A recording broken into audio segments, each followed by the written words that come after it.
When you look back at your association with the actual festival, I suppose the first question I'm going to ask you is, how did you initially get in the race to become a Mary?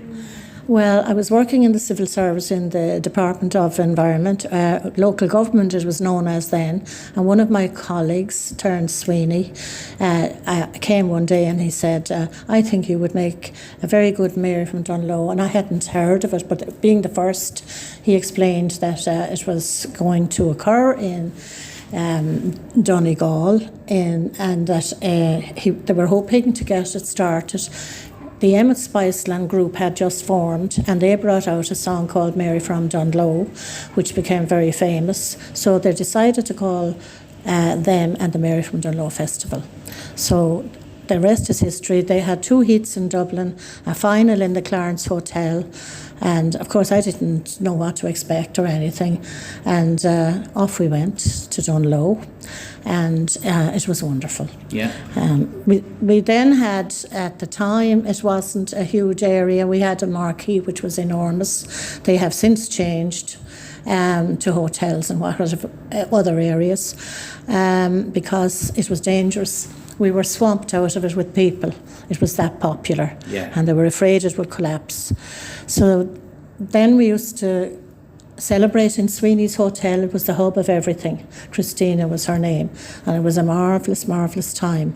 So I've made many, many friends here, and I'm still coming. I have been judging here for maybe 10 years. There was a gap because I got married and had my children and grandchildren now. So this year I came back for this judging this year. Yeah, that's beautiful that you're still so connected with the festival, and when you study it, it's such a wonderful story, Celine. And when you look back, you were telling me in there in the pre-interview that when you first were making the journey to Donegal, you felt it was a different country. Absolutely. It was vast, and I still think there's areas that we haven't covered. Mountains, scenic, fabulous. We actually built a second home in Port Salin, and all my family come there every year. We all unite there. We have barbecues and fun and laughter, and that's where they all unite, and it's wonderful. Yeah. So it's clear to see that Donegal really touched a special place in your heart. Oh, absolutely. It's always going to be. Yeah. And I would always return here, hopefully, as long as I live. Yeah, well, we're definitely always delighted to see you, because given especially your connection with this great festival, Celine, and you were talking there as well about, I would like to move on to the judges, the year that you won the Mary, if you would kindly go through them. Oh, we had 6 judges. There was a Mr. and Mrs. Larry Cassidy. They owned Cassidy Fabrics, were very big at the time, and they were there was Brian Freel, a playwright, Kathleen Watkins, who was Gay Byrne's wife, and she actually went on to crown me, and Charles Witherspoon, a UTV presenter, and Miriam Woodburn Model Agency. They were the judges, and it was kind of more than they have now, because we used to have a private interview. We had to model our clothes, and we were all very nervous, but we got through it.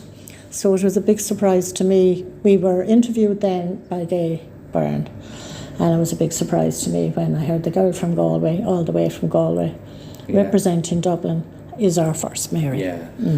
That must be something that you look back on to this day, Celine, when that was first announced. Oh, I relive it all the time, especially when we're going to crown another Mary tonight. Yeah, great excitement. And you touched on Gay Byrne there, and his wife, the late Gay Byrne, and Kathleen. And Gay Byrne, as I told you, to me is one of my big inspirations in terms of as a broadcaster down through the years. Yeah. Oh, we will miss him forever. He was just wonderful, and when I was judging with him, he really was wonderful. He was a leader.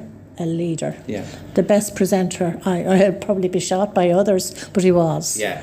Well, he's been a very hard act to follow, and I think it's an impossible task. You would have spent a lot of time, I imagine, around Gay, in the sense of getting to know him. What can you just tell people a few words? A lot of people around in Dungloe area, Rosses, will know him, but you probably got to know him that wee bit better. As a judge, yes, I did.